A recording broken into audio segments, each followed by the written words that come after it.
ಕನ್ನಡ ವ್ಯಾಕರಣ ಅನ್ಯ ದೇಶ ಪದಗಳು. ನಾವು ಸಾಮಾನ್ಯವಾಗಿ ವ್ಯಾಕರಣದಲ್ಲಿ ಅನ್ಯ ದೇಶ ಪದಗಳನ್ನು ನೋಡ್ತೀವಿ. ಹಾಗಾದರೆ ಏನು ಈ ಅನ್ಯ ದೇಶ ಪದಗಳು ಅಂದರೆ, ಯಾಕೆ ಇವುಗಳನ್ನು ಅನ್ಯ ದೇಶ ಪದಗಳು ಅಂತ ಕರೀತಾರೆ ಅಂದರೆ, ಸಾಮಾನ್ಯವಾಗಿ ನಾವೆಲ್ಲ ಕೂಡ ಯಾವ ಭಾಷೆ ಮಾತಾಡ್ತೀವಿ? ಕನ್ನಡ ಭಾಷೆ ಮಾತಾಡ್ತೀವಿ.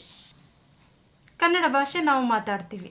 ಆದರೆ ನಮ್ಮ ದೇಶಕ್ಕೆ ಬಂದಂತಹ ಬ್ರಿಟಿಷರು ಒಂದಷ್ಟು ಕಾಲ ನಮ್ಮ ದೇಶದಲ್ಲಿ ನೆಲೆಸಿದ್ರು.